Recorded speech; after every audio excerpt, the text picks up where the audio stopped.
எல்லாருக்கும் வணக்கம். நான் வந்து ரிசர்வ் லிஸ்ட்டில் ப்ளேஸ் ஆகியிருக்கேன்.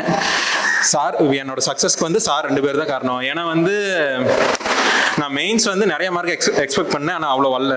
ஆனால் வந்து இன்டர்வியூ வந்து சார் 2 பேர் இப்போ சார் வந்து பட்ஜெட் நடத்தினார். கரெக்டாக அதுலேருந்தே கொஸ்டின் கேட்டாங்க. சார் வந்து என்ன சிட்டிங் பொசிஷன் மற்றதெல்லாம் வந்து கைட் பண்ணாங்க. கரெக்டாக வந்து அவையில் எப்படி நம்ம சர்க்கிள்குள்ளே கொண்டு வரதுங்கிறது சார் தான் சொன்னார். இயர் கேப் எல்லாமே எதாகட்டும். அதனால் வந்து என்னோட சக்ஸஸ்க்கு சார் 2 பேர் முழுக்க காரணம். அதில் நான் ரொம்ப வந்து தேங்க் பண்ணிக்கிறேன் இந்த இடத்துல. அப்புறம் என் அக்கா ஃபஸ்ட்டு வந்து என்னோட ஜர்னி வந்து ரொம்ப பெருசு. யூபிஎஸ்சி ஸ்டார்ட் பண்ணேன். ஒரு 2 இயர்ஸ் வந்து அதில் இருந்தேன். அப்புறம் வந்து ஃபேமிலியில் அப்பாவுக்கு ஆக்சிடென்ட் ஆச்சு. ரிட்டர்ன் வீட்டுக்கு கிளம்பி வந்தேன். அப்புறம் ஒரு 6 months வந்து நான் அப்பாவை பார்த்துக்க வேண்டிய சூழ்நிலை. அப்புறம் அக்கா வந்து வந்தாங்க, எம்எஸ்சி ஹார்டிகல்ச்சர் பண்ணிட்டு இருந்தாங்க, கம்ப்ளீட் பண்ணிட்டு வந்தாங்க. சரி, நான் இதுக்கு மேலே அப்பாவை பார்த்துக்கிறேன், நீ வந்து போ சுரேஷ்க்கு இது வேண்டாம், டக்குன்னு நீ வந்து ஜாப் போகணும், நான் இதையே பார்த்துட்டு இருக்க முடியாதுன்னாங்க. சரின்ட்டு நான் சுரேஷ்க்கு அக்கா தான் அனுப்பி வச்சாங்க. வந்தேன். நான் வந்து ஒரு 2 monthsலேயே சரி அக்காவும் எம்எஸ்சி கம்ப்ளீட் ஆனோடனே நீயும் வா, அப்பா தான் போக்கியதில்லை அப்படின்னாங்க.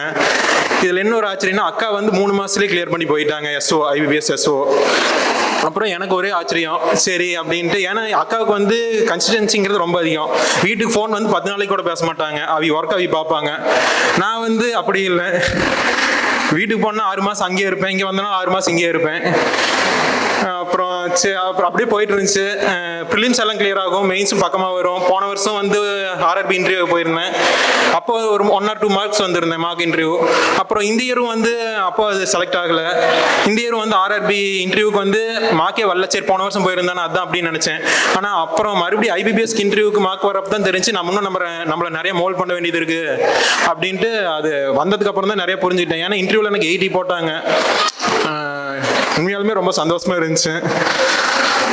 அவ்வளோதான். அப்பா அம்மாவுக்கு வந்து நான் ரொம்ப தேங்க் பண்ணேன். ஏன்னா வந்து இது நாள் வரைக்கும் ஏன் வந்து இன்னும் கிளியர் பண்ணலன்னு கேட்டதில்லை, படிக்கிறியான்னு கேட்டதில்லை, எதுவுமே கேட்க மாட்டாங்க. ரொம்ப நம்பிக்கை வைப்பாங்க. ஓகே. அப்புறம் ஃப்ரெண்ட்ஸ்க்கு வந்து ரொம்ப தேங்க் பண்ணுவோம். சஞ்சய்லாம் வந்து இன்டர்வியூக்கு ட்ரெஸ் எடுக்க வந்து செலக்ட் பண்ணது கூட அவன் தான். அந்த அளவுக்கு இது.